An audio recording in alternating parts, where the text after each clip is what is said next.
Everyone, this is Tim from YourSixTech. Today in this video, I'm going to show you how to fix the low storage capacity or low storage space on your Amazon Fire TV. If you keep getting a message that pops up on the screen, you have to delete some applications. So on the home screen here, let's go on down to Applications.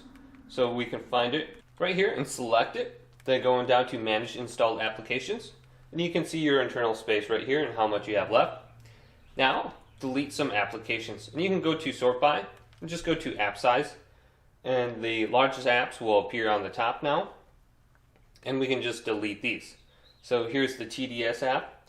Let's press the play button to uninstall, and then go to confirm. Then let's go to this one and delete it and confirm. And this is probably the quickest way to delete all your applications. Now if you go back, you can see your storage space, and you should have more.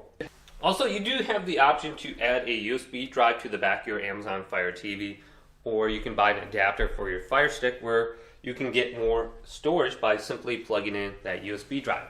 But hopefully this video did indeed help you out. If it did, leave it a big thumbs up, and subscribe to my channel down below for more tech help videos coming up next on YourSixTech.